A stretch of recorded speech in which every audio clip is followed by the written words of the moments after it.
नमस्कार, मैं निशांत आपका स्वागत करता हूँ आपके अपने प्लेटफ़ॉर्म मिशन स्कूल प्रयागराज में।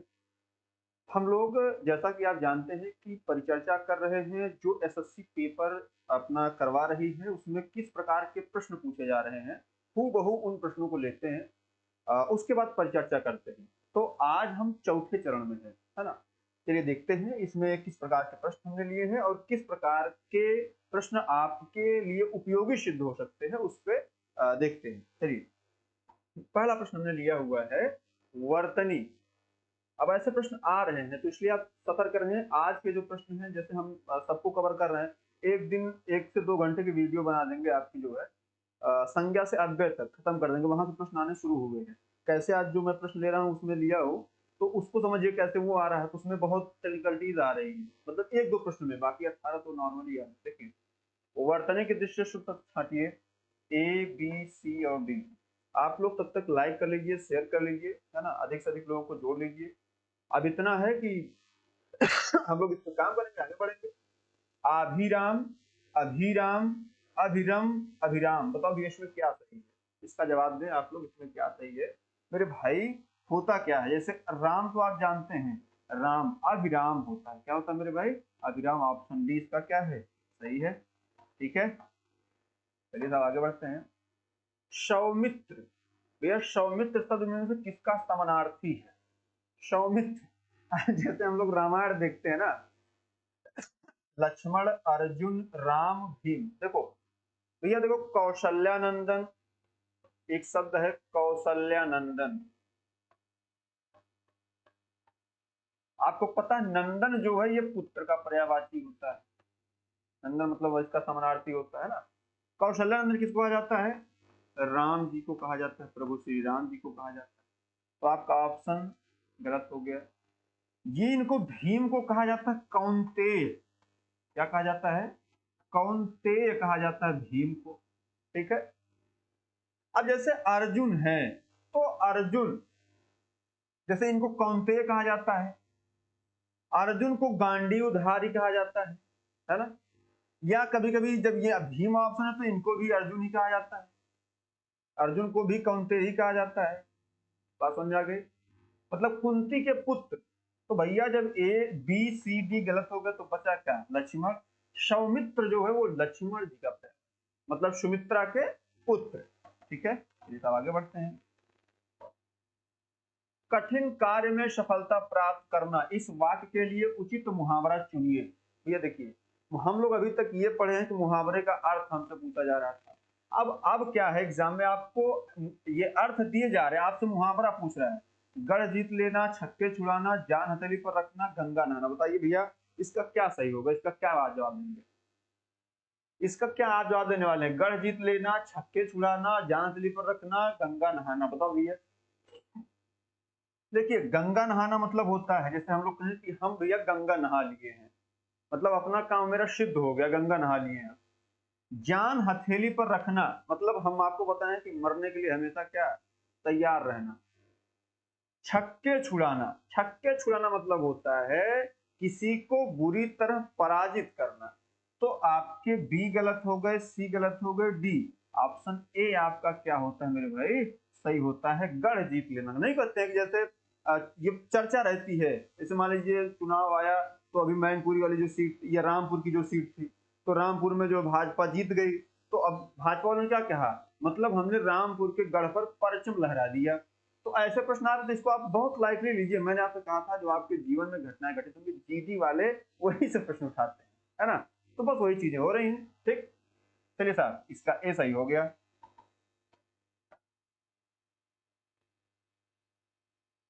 हमारा भावी जीवन निसंदेह उज्जवल होगा में रेखांकित शब्द का विलोम बताइए। ये रेखांकित शब्द यही है ना, भावी।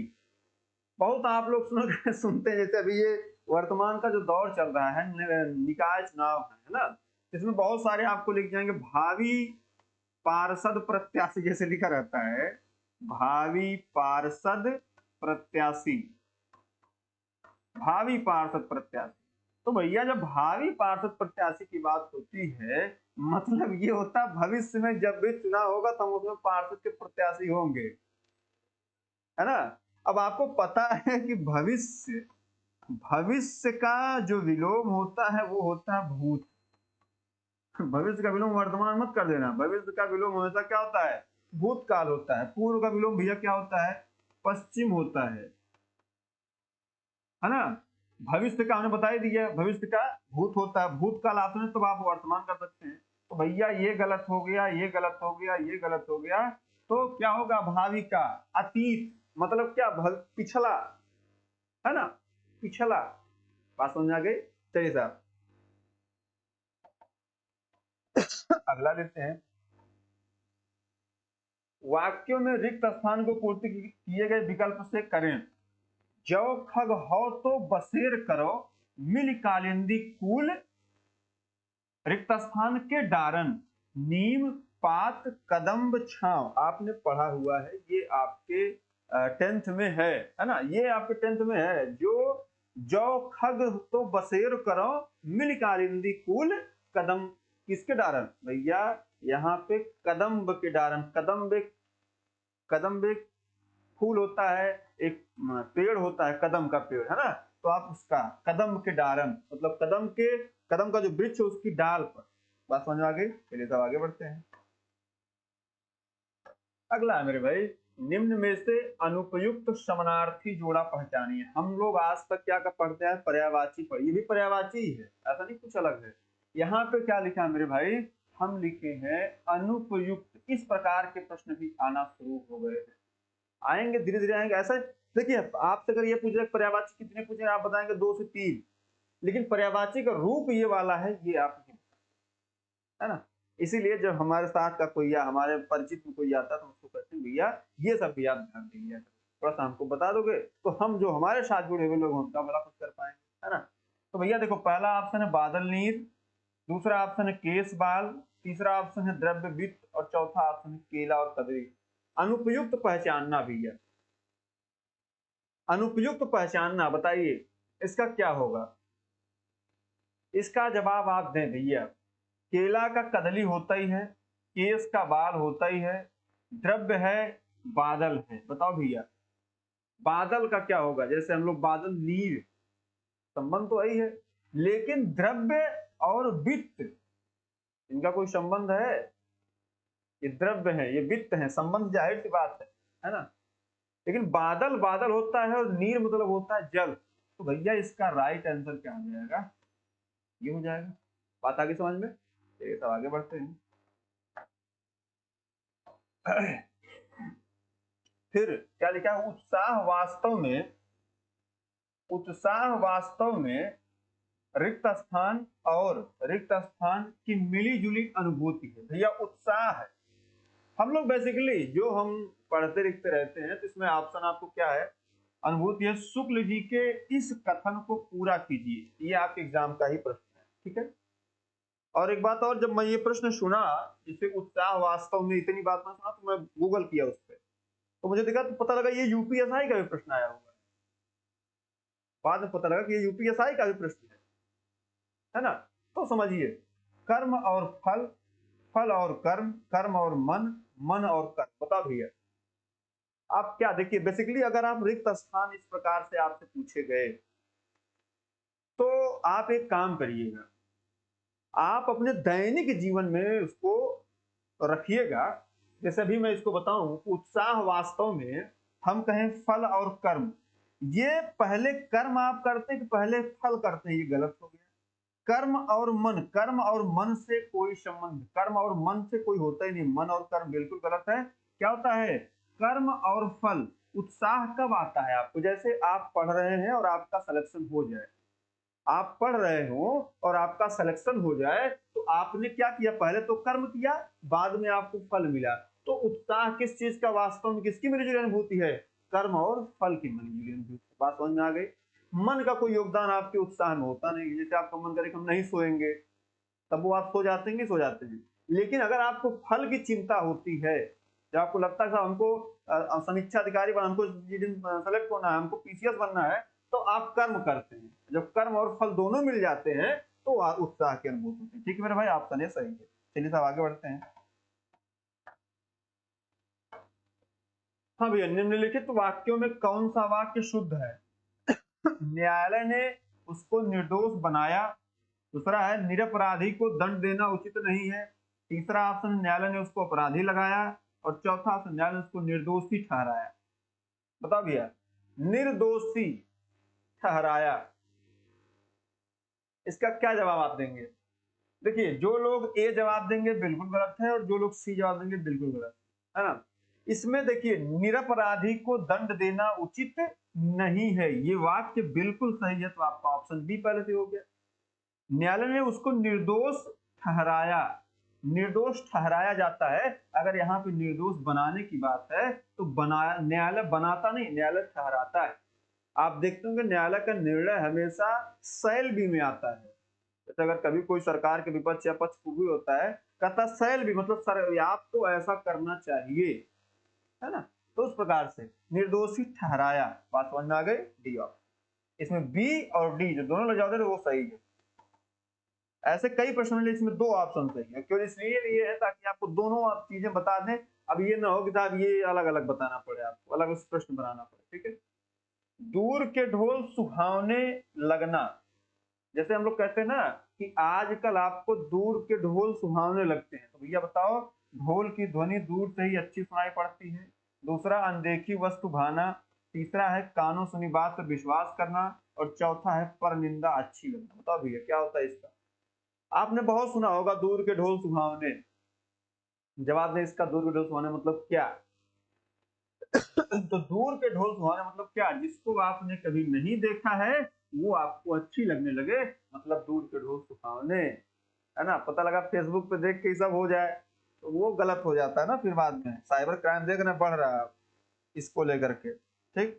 चलिए साहब, सही शब्द को पहचानिए। बहुत सिंपल सा प्रश्न है, रोज आप देखते होंगे फलाने उनके खिलाफ षड्यंत्र कर रहे हैं, ऐसे कर रहे हैं। भैया बताओ, षड्यंत्र होगा, खड़यंत्र होगा, खड़यंत्र होगा, खड़यंत्र होगा? बताओ भैया क्या होगा इसमें? इसका जवाब दें मेरे साथी, आप सभी लोग जवाब दें इसका, इसमें क्या सही होगा, ठीक। बहुत, अब देखिए ये सब बेसिक प्रश्न है, सारे सारे बेसिक प्रश्न ही है ना। अब आप कर नहीं पा रहे, ये अलग मुद्दा है, लेकिन बेसिक प्रश्न ही है। यही जीडी के एग्जाम में, आप जीडी की जैसे मैं कुछ देख पाता हूँ, जैसे कुछ लोगों के, है ना, तो कमेंट बहुत अच्छे होते हैं, उनका अच्छा जवाब जा रहा है। मुझे नाम तो नहीं याद आ रहा है, लेकिन हाँ, मैं कल जो है जो वीडियो जो आप करें तो उसमें कुछ लोगों का नाम मैं बताऊंगा कि साहब ये इनकी तैयारी अच्छी चल रही है ना। तो आप लोग अपना ऐसे रिप्लाई करते रहिए। तो देखिए साहब, इसमें षड्यंत्र जो होता है ये सही होता है। क्या होता है? ये नहीं कि षड्यंत्र नहीं करता, षड्यंत्र कहा जाता है, और ये मूर्धा सा है। बात समझ में आ गई? चलिए साहब आगे बढ़ते हैं। हम जो है अब अगले दिन जब भी क्लास हुआ करेगी तो हम ऐसे लोगों का नाम लेंगे जो लोग अच्छा जवाब देते हैं, उनका नाम लेंगे ताकि उनका और मनोबल बढ़े, है ना। चलिए साहब, चिरंतन। चिरंतन का विलोम शब्द है अलौकिक, लौकिक, नश्वर, नैसर्गिक। बताओ भैया, बताइए चिरंतन का विलोम क्या होगा? सब लोग पता है, सब जवाब सही देंगे। देखिए तब तक जान लीजिए, नैसर्गिक क्या होगा? कृत्रिम होगा। नैसर्गिक का कृत्रिम, लौकिक का अलौकिक, ठीक। तो इसका जब ये गलत हो गया, ये गलत, तो भैया ये वाला सही। ये बेसिक क्वेश्चन था आपके एग्जाम में आया हुआ है, एसएससी पूछा हुआ है ना। चलिए साहब, हम प्रैक्टिस सेट के माध्यम से करेंगे तो हमारे ऊपर कभी एसएससी कॉपीराइट नहीं कर सकती, समझ गए आप। वाक्यांश के लिए एक शब्द का चयन कीजिए जो इतिहास के पहले का हो। भैया बताओ, ऐतिहासिक, इतिहासी, अभूतपूर्व, प्राग ऐतिहासिक। बताओ भैया इसका क्या जवाब होगा? जो इतिहास के पहले का हो उसका क्या जवाब होगा? ऐतिहासिक, जैसे हम लोग कहते हैं, इसे अभी मिशन इंस्टीट्यूट प्रयागराज में कुछ दिनों पहले 31 और 1 तारीख मिला करके जो अखंड रामायण संपन्न हुआ वो ऐतिहासिक था। तब इतिहास में एक प्रत्यय, इतिहास में जुड़ने वाला ऐसा कोई कार्य जो अभी इतिहास में जुड़ा है ना, तो वो ऐतिहासिक हो जाता है। इतिहासिक कोई शब्द उस टाइप का होता है। या भूतपूर्व मतलब ऐसी घटना जो पहले कभी नहीं हुई, ऐसी घटना जो पहले कभी नहीं हुई है ना, अभूतपूर्व। ये भी गलत। तो भैया जो इतिहास के पहले का होता है, आप पढ़ेंगे प्रागैतिहासिक काल। प्रागैतिहासिक काल, प्रागैतिहासिक काल आप कोई किताब जब इतिहास पढ़ते हैं तो उसमें लिखा रहता है, तो इसमें इतिहास के पहले का मतलब क्या है, राग ऐतिहासिक। चलिए सब आगे बढ़ते हैं। इलाहाबादी अमरूद मीठे होते हैं, यहाँ क्या विशेषता बताई जा रही है, बताओ भैया। इस प्रकार के प्रश्न अगर जीडी में आएंगे, आपने तो उतना पढ़ा नहीं, हम आपको पढ़ा रहे हैं, बता रहे हैं, समझा रहे हैं, ये ट्रेंड आ रहा है धीरे धीरे, तो हम उसको खत्म कर देंगे, ऐसा नहीं कि उसको छोड़ेंगे, सब खत्म करेंगे, आप बिल्कुल निश्चिंत रहिए। देखिए इलाहाबादी अमरूद मीठे होते हैं ना। अब इसमें समस्या ये थी कि जब ये बताया गया कि ऐसे प्रश्न आए, लेकिन हमको ये इस पे जो है, जैसे यहाँ पे मान लीजिए हम इलाहाबादी अमरूद पे एक बार अगर निशान करें तो ये स्थानवाचक हो जाएगा। अगर हम मीठे की बात करें तो स्वाद वाला हो जाएगा।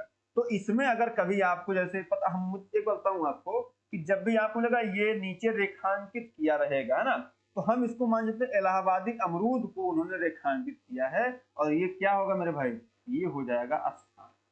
बात समझ में आ गई। ये स्थान की विशेषता बताई जा रही है कि जो इलाहाबादी अमरूद होते हैं, ठीक।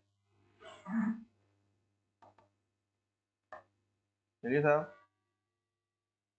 अब देखिए पाठक शब्द का बहुवचन क्या है, बताओ भैया। पाठक लोग, पाठक गण, पाठक जन, पाठक समूह। ये प्रश्न मैंने इसलिए लिया हुआ है कि जब आप अगर एक वचन बहुवचन अभी थोड़ा सा इधर उधर कर रहे हैं तो उसको पढ़ लीजिएगा, संज्ञा से लेकर अव्यय तक की सारी चीजें आपको बताने का प्रयास कर रहा हूँ ना। तो भैया बताओ पाठक शब्द का बहुवचन क्या होगा। जैसे कुछ शब्द मैं अभी जैसे ही समय मिल रहा है मैं एक वीडियो बना दूंगा कि साहब इसमें क्या क्या है, जैसे जब एग्जाम नहीं होगा उस दिन वीडियो नहीं आएगी, ठीक। तो भैया इसमें अगर देखा जाए तो पाठक समूह होता ही नहीं है, पाठक जन होता नहीं, पाठक लोग होता नहीं, क्या होता है मेरे भाई, पाठक गण होता है। राइट ऑप्शन क्या है इसका, बी, पाठक गण, ठीक। लेते हैं, अथ का विलोम है, अथ। अथ का विलोम क्या, अंत, इति, अर्थ, अध। बताओ भैया। अब जैसे अध है, अध है ना, अधम। अर्थ का क्या, अनर्थ। अंत का क्या, जैसे होता किसी की शुरुआत और शुरुआत का अंत होना, शुरुआत का अंत, शुरुआत, बिगिन एंड, है ना, होता है। तो भैया अथ का विलोम क्या होता है, इति होता है। मतलब इतिश्री करना, कहते हैं लोग इतिश्री, ठीक। तो ये हो जाता है, अथ का विलोम इति हो जाता है, ठीक है। चलिए साहब आगे बढ़ते हैं। देखिए ये आपके जो 5 प्रश्न आ रहे हैं मेरे भाई आजकल, इन पे थोड़ा सा ध्यान दीजिए, और ये आप कर लेंगे, बहुत नॉर्मल से हो रहा है ना। चलिए देखिए क्या लिखा है, माता। माता अखिल ब्रह्मांड की अदम्य शक्ति का स्वरूप होती है। समग्र सृष्टि का स्वरूप माता की गोद में अंकुरित, पल्लवित, पुष्पित एवं विकसित होता है। वर्तमान परिप्रेक्ष्य में अवलोकन करें तो विदित होगा कि आजकल अधिकांश माताएं घर से बाहर कार्यरत हैं, है ना। नन्हे सुकुमार बच्चों को आया के हवाले करके करके माता का अर्थ बीच में गैप है, हेतु दिन भर घर से बाहर रहना।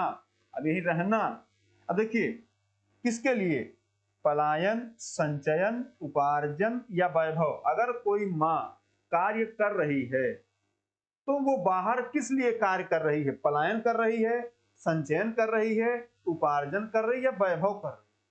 इसका जवाब दे मेरे भाई। अगर आप काम कर रहे हैं, अगर आप काम कर रहे हैं, आपको ही काम करना हो तो आप क्या करेंगे, आप हमेशा, हम जब भी कार्य करते हैं तो क्या करते हैं, जीविकोपार्जन करते हैं। क्या करते हैं, जीविकोपार्जन के हेतु करते हैं। तो यहाँ पे ऑप्शन बी आपका क्या होगा, सही हो जाएगा, उपार्जन के लिए, ठीक। उपार्जन के लिए रहना। अब देखिए आगे हम लोग क्या देखते हैं,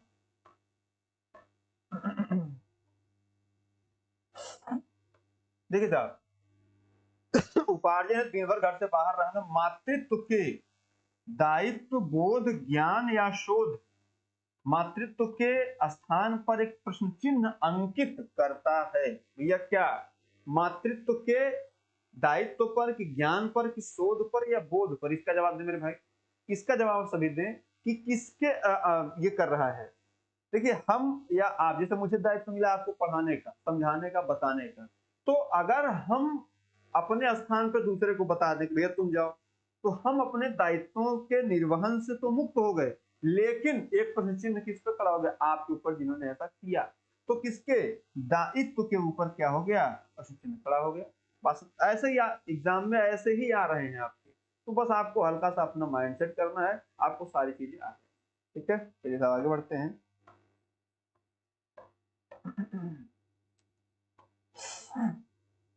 ठीक है, एक प्रश्न चिन्ह अंकित करता है। इस बीच में गैप पर आंखें खोलते ही बालक को माता के अतुलित, अनिर्वच तथा अनुपम से वंचित रहना पड़ता। किससे? भू, भूमिजा, भूधर, भूप। बताओ भैया, अतुलित, अनिर्वच तथा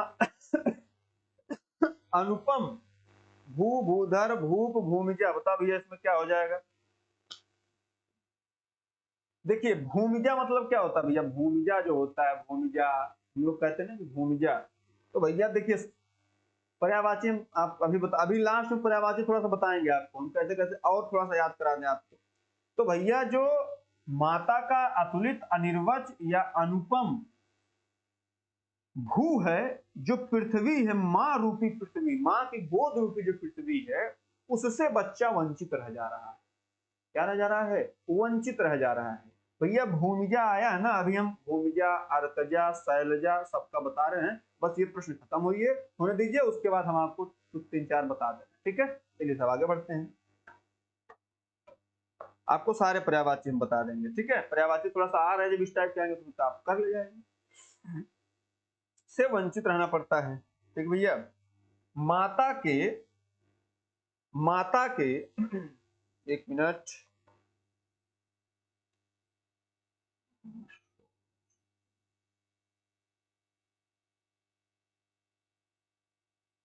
अंकित करता है इस,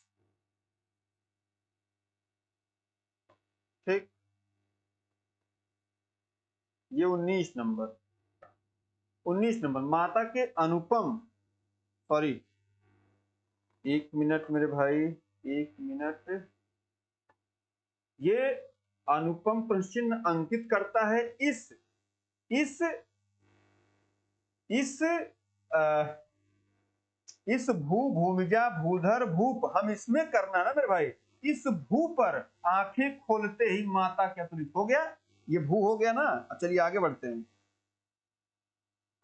इस भू पे हो गया। देखिए हमने कहा भू पर आंखें खोलते, अनिर्वचन, अनुपम तथा, इसकी बात कर रहे हैं ना, तथा से वंचित रहना पड़ता है। किससे? अतुलित, अनिर्वच और अनुपम। अब बता भैया, इसमें एक ऑप्शन प्रणय, स्नेह, संगति और निसर्ग। बताइए इसमें क्या सही होगा? इसका बताएं मेरे भाई, इसका जवाब दें आप।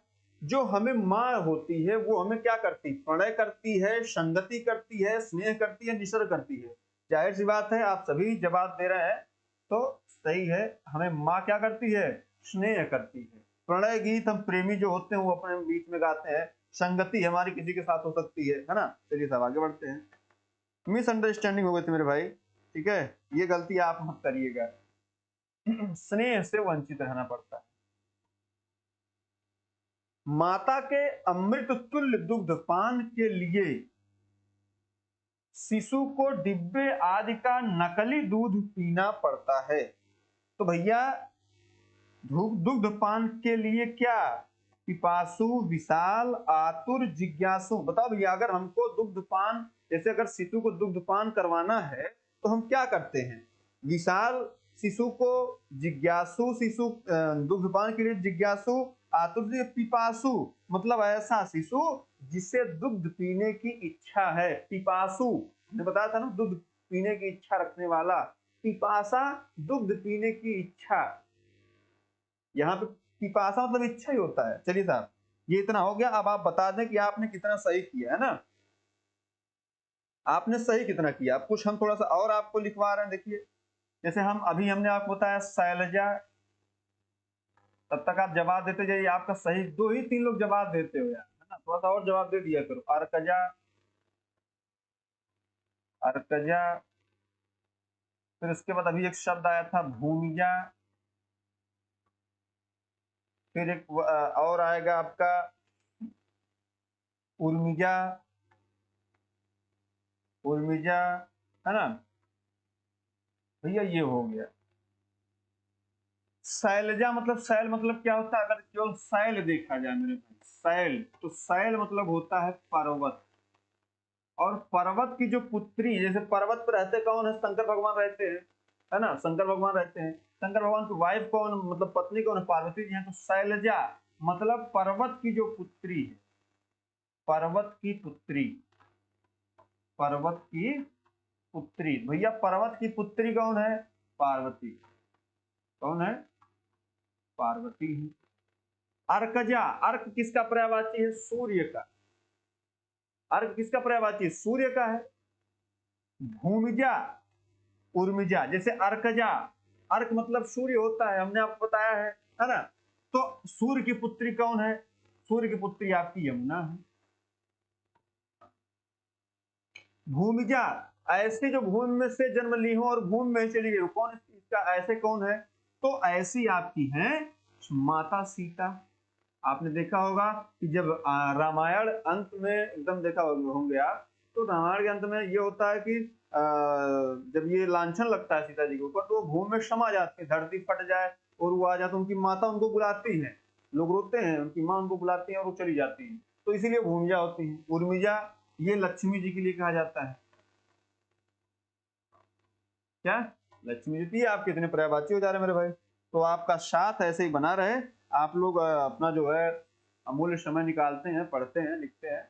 और ये आपको नो डाउट बहुत जल्दी, हम जब ये जीडी वाला खत्म होगा तो आपको 50-50 प्रश्न पर डे करवाएंगे या 25 प्रश्न पर डे करवाएंगे, ताकि आपकी तैयारी को हम मजबूत कर दें। और एक विश्वास दिलाता हूँ कि हिंदी में आपको कहीं पीछे नहीं रहने दूंगा। ठीक है मेरे भाई, अब याद लीजिए, नमस्कार, जय हिंद।